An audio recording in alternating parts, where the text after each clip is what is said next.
Hi there, I'm Naomi Kinsman, an author and the founder of Society of Young Inklings. I'm Daria Peoples Riley, and I am an author and illustrator. The Inklings Book Contest is a contest we run every year that is for 3rd to 9th grade writers. One of the most exciting things about the Inklings Book Contest is that the winners are published in our annual book.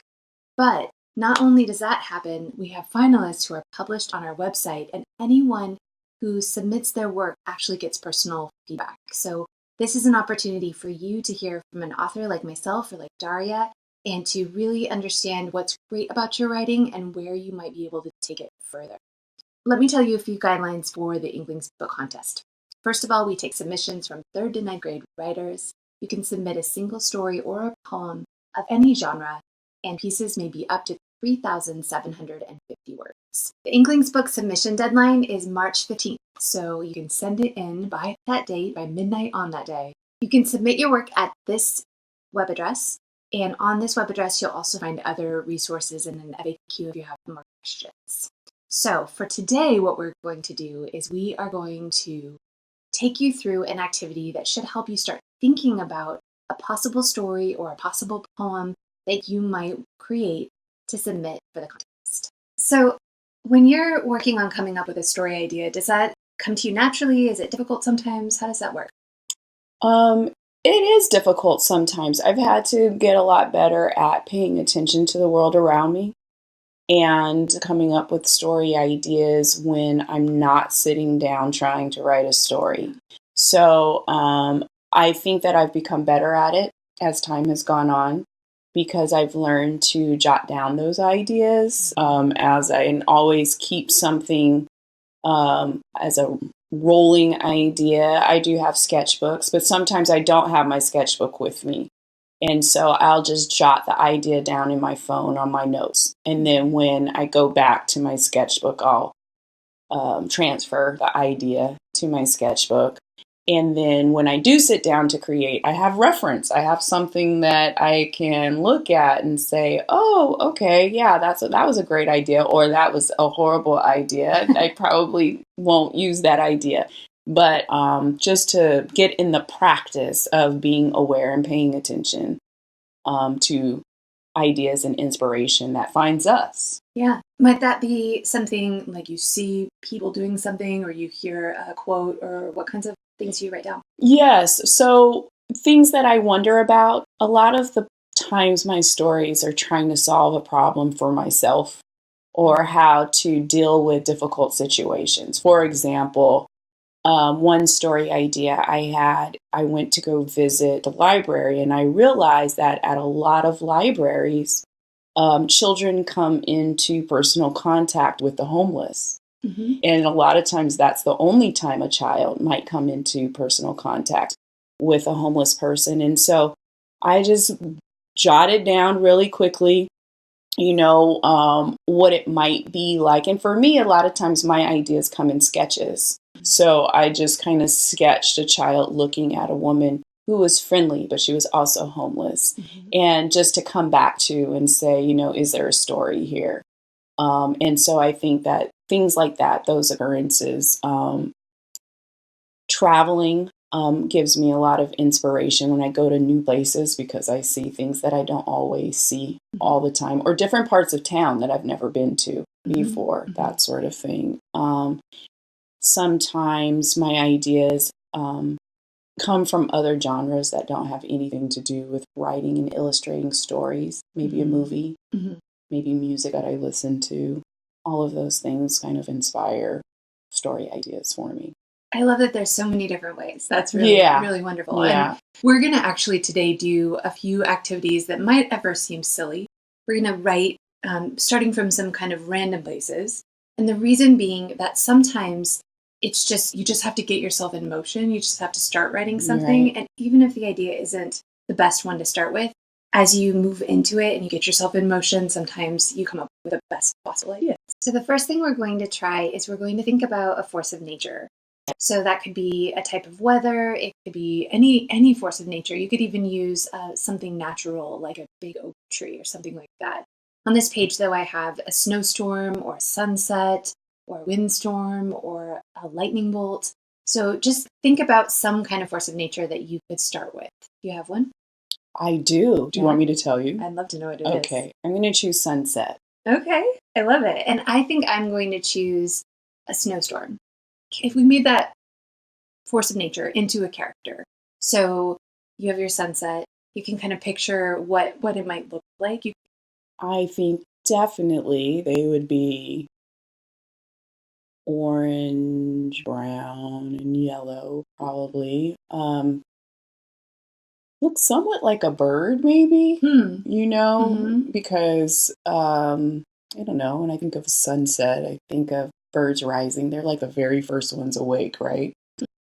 I think my snowstorm is going to be something that has a big cape made out of snowflakes. Oh. So, and I think I'm going to choose to go with a female character in this case. I don't know if my character will have a ginger. I love it. So what we're going to do is we're going to think of, for our character, what could possibly be a proud moment. And we have this little sheet that you can actually download as part of this workshop. And what you can do is you can think about, in that first box at the top, what would be a proud moment for your character. And so you can just draw something. If you don't like to draw very much, you can also put words in. Just think about, for maybe 2 minutes at the very most, what would be a proud moment for this character you're starting to imagine. And remember that this is just a brainstorming activity. This isn't necessarily the story you're going to write for the contest. This is just a chance to kind of warm ourselves up. Ready to write? Yes. Okay. How did you do? Did you come up with something that you were excited about? Maybe you didn't. Maybe you struggled with this one a little bit, or maybe your idea changed halfway through. But for me, I thought about my character, and I decided not to draw my character because I am not an artist. I'm not as much an artist as Daria is. But what I thought about was, what would happen if my character saw a little girl who was driving in her parents' car, and maybe it was a really hard day for that little girl because she was on her way to something that was a little bit scary or a little bit unhappy for some reason. I didn't really think all the way through what it would be, but she's just a little bit upset. And so my character drops that first snowflake, and there's that sense of wonder and imagination and beauty. And I thought that that would be definitely a moment that my character would feel really proud of, that she would love to sort of bring that sense of joy. So what did you come up with? So I changed my idea. I think I told you that my character is probably a bird. Mm-hmm. She's not a bird. Okay. She is a little girl. She has a gender now. Okay. And she just discovered that in order to make the sunset happen, she needed to be a unicorn. So my character is a unicorn. Mm-hmm. Well, she is, I guess, learning that she's a unicorn. Okay. So what she does is, in order to figure out how she can be now responsible for making the sunset happen, she asks for some sort of superpower in order to do that. Because now she has this big responsibility. She's in charge of making sure that there's going to be a sunset. It's a big deal. That is a big deal. So she's not quite specific, though, about what that superpower is. She just knows that she needs something. And so she wakes up. She goes to bed hoping for something. She wakes up, and her discovery is a proud discovery of realizing that she's now growing a unicorn horn. I love it. I love it. And it's a proud discovery. She's proud of her horn? Yeah, because she knows that now with this horn, there's a possibility that wings are next. You know, the adventures of a unicorn excite her, but also now she feels a little bit more prepared to make sure that her responsibility of making sure sunset happens will happen. So one thing I noticed as we were going through this exercise is that you took some time to kind of think about it and you started drawing around it. So I'm definitely an artist that is more word-centric. So when I'm thinking about story, I think in words, I think in storylines and who the characters are. But what I saw you do is sort of draw, and with your hand, you started to kind of follow your idea and find the idea that you wanted to use. Yeah? Yes. I kind of draw the character until I recognize that that's the character I want for this story. I love that. And so what's so fun is, whether you're someone who loves to draw and that's the way that you think, you can just take your time and let the drawing kind of lead you where you're going. Or if you're more of a writer like I am, you can certainly draw something that's more cartoony like what I did. Or you can put words in the box and just think about what your character might be. So the next two that we're going to do are your character now in a brave moment and a joyful moment. So if you have a little bit of a time crunch right now and you want to make sure that you get through all of this, you could choose one or the other, the one you like best, and fill that in now, and you can always come back and fill in the other. Right now, though, we'll just take a pause and we'll let you do some drawing or writing about those two moments. And then we'll come back and we'll talk a little bit more about what we came up with as we did those two ourselves. Okay. All right. So how did you do on your next ones? I did pretty good. I did pretty good. So my brave moment is what happens behind the mountains when the sun is setting. Okay. And it is what we don't see. Okay. And so my character's brave moment is when she risks the horn that she just got to make sure that the sun sets. And that is a very proud moment because though this is something that she's really wanted, this horn, she's willing to be brave enough to make sure that it is a moment where she can protect the sun and make sure that it sets safely behind the mountains. Nice. So this is the part that, and I do think that what I learned about my story from this is that maybe I'm writing a story about how sunsets happen and maybe unicorns being a part of that responsibility. And the joyful moment is that when night comes and everyone is able to go to sleep because the sun is no longer in the sky. So all the unicorns get to go to sleep? Yes, their job is done. It's time for them to rest. I wonder what they do once it's dark, other than go to sleep. Yeah, I mean, sun setting all over the world. I don't know what unicorns do. That's something I need to explore. What's fun about this is that your moments may have all started to feel like they were part of a story altogether, or you may have found that instead you had three completely separate kinds of incidences. So for me, when I created these ones, I have the moment of pride for my character is that she shows up on a day when there's really high winds and there is a fire, a forest fire. And so she isn't supposed to be in this particular environment, and she's also not supposed to be showing up in this season. And so I was thinking of the wind character as kind of a maybe even a bully, a little bit bombastic and there to sort of take over and in charge kind of character.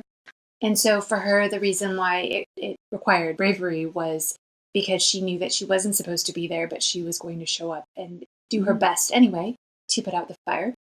And then for joyful, I couldn't help it because it was snow. I was thinking about Christmas and I was thinking about little villages where there's those tree lighting ceremonies. And I was thinking, wouldn't it be fun for her to kind of feel like she's the star of the show? Because she actually shows up right before the tree lighting occurs. So it's kind of her moment to shine, even though the town is really there to light the tree.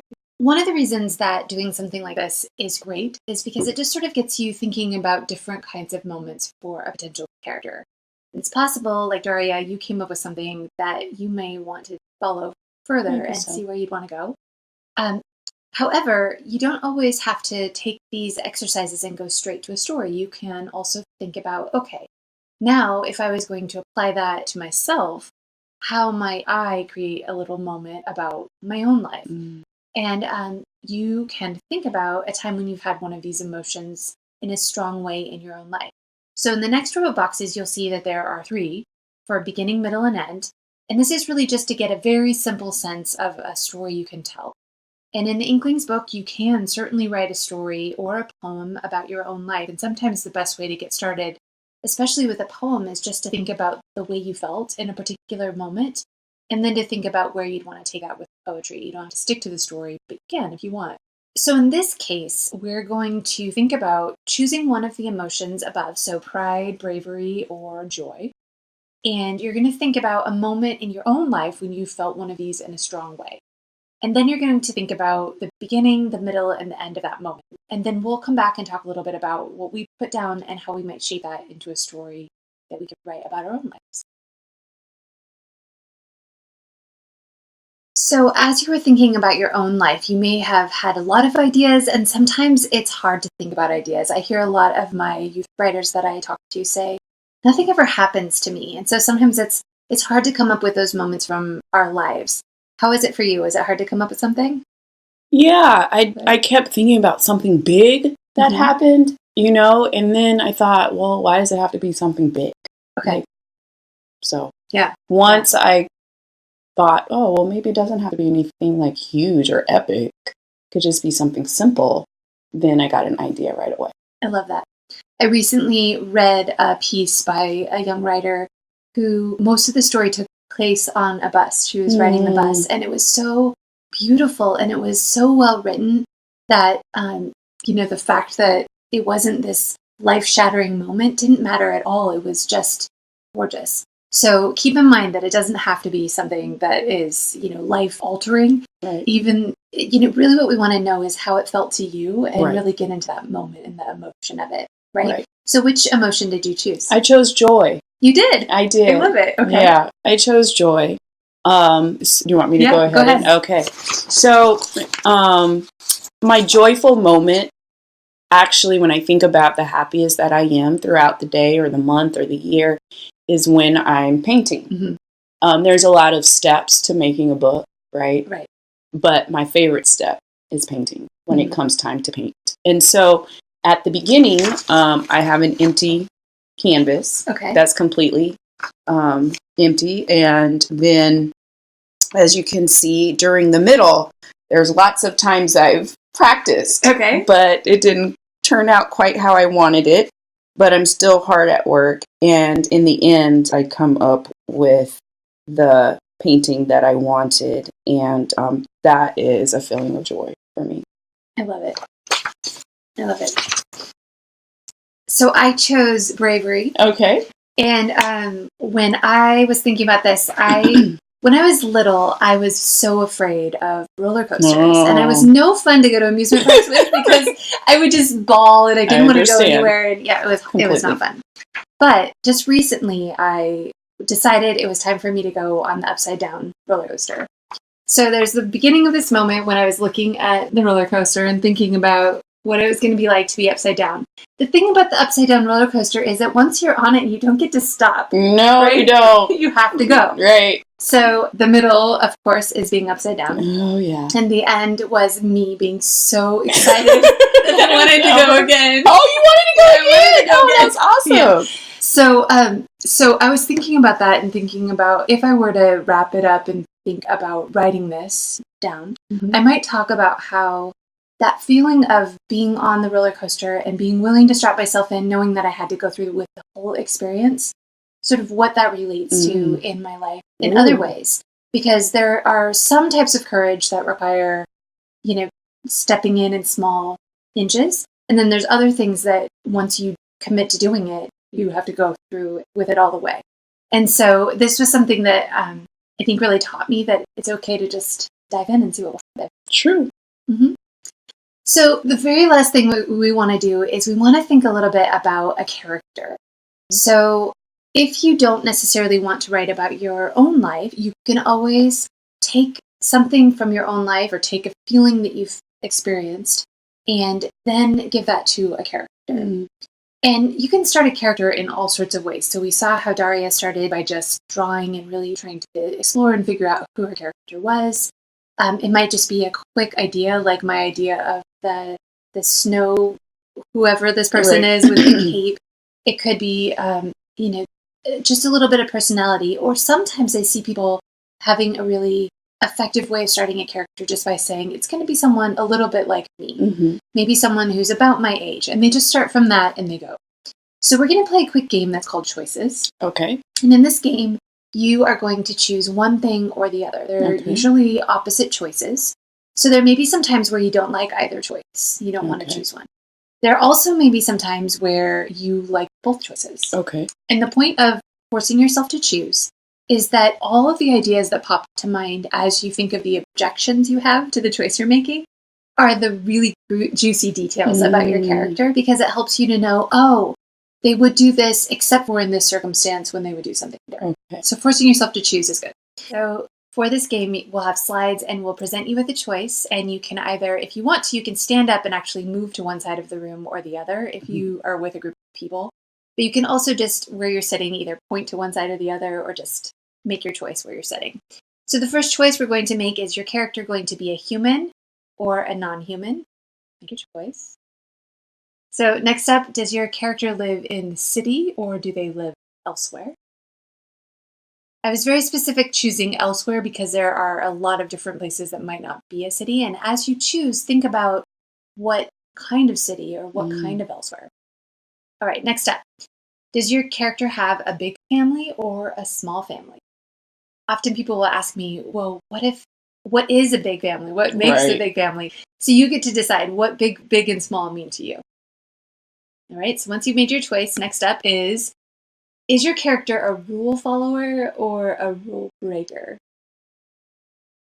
All right, and sometimes it's interesting to ask yourself as you think about this, what kinds of rules would they follow and what kind of rules would they break? Next up, is your character relaxed or high achieving?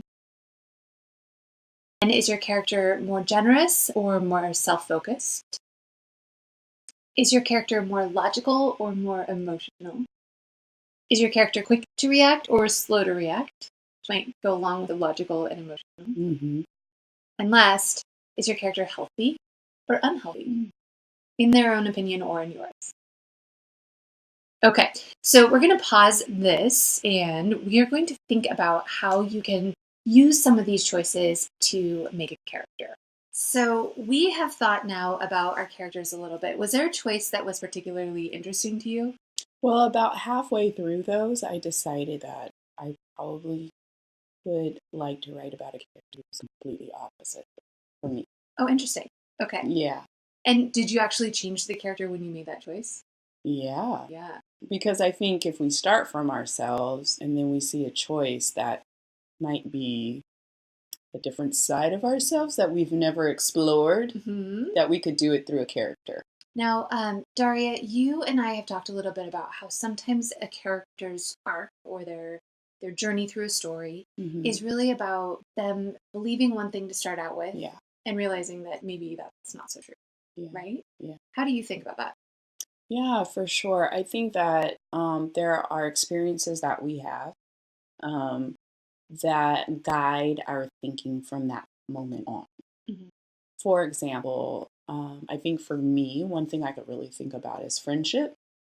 And so I could remember having to start kindergarten in the middle of a year, school year. Yeah. And so what happened, and I mean, kindergarten was a very long time ago, but I still remember the feeling of the anxiety that I had because a lot of the my classmates had been together already for an entire half of a school year. So when I came into the classroom, it was really hard for me to make friends with with kids who had already become friends. Right.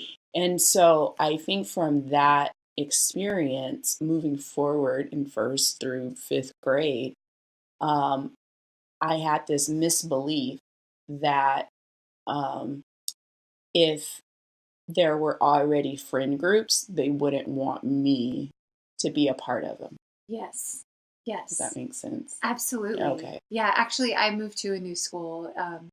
Mine was in fifth grade. Okay. So it wasn't mid-year, but it was that same kind of feeling like everyone has their groups. Right. So yeah, absolutely. Right. Okay, so we have this mistaken belief for a character. Okay. And let's just take your experience and we'll give it to a character. Okay. Maybe the one you just created. Okay. So tell me a little bit about actually the character you created. So I think that I saw her probably around middle school, and maybe she was definitely not a rule follower. Okay. But I think that she used to be. Mm-hmm. So maybe something happened, or there was quite a few events that have led up to the fact that she's decided that she doesn't want to follow rules anymore. Okay. I'm thinking about the fact that the rule that she decides to break, whatever that is, it means a lot to her. Like doing that means a lot to her. Okay. And so she is okay with the consequences of breaking that rule. Nice. Okay. So as you're looking at your page, you'll see that there are 3 boxes here. And again, this is a very simplified story, but in this case, we're having one in the beginning that shows the character who believes this particular thing. Okay. So if it's in your case, we're talking about a character who believes that breaking the rules is really a bad thing to start out with. Right. We would need to figure out how to show that in a scene. Can you think of a way to do that?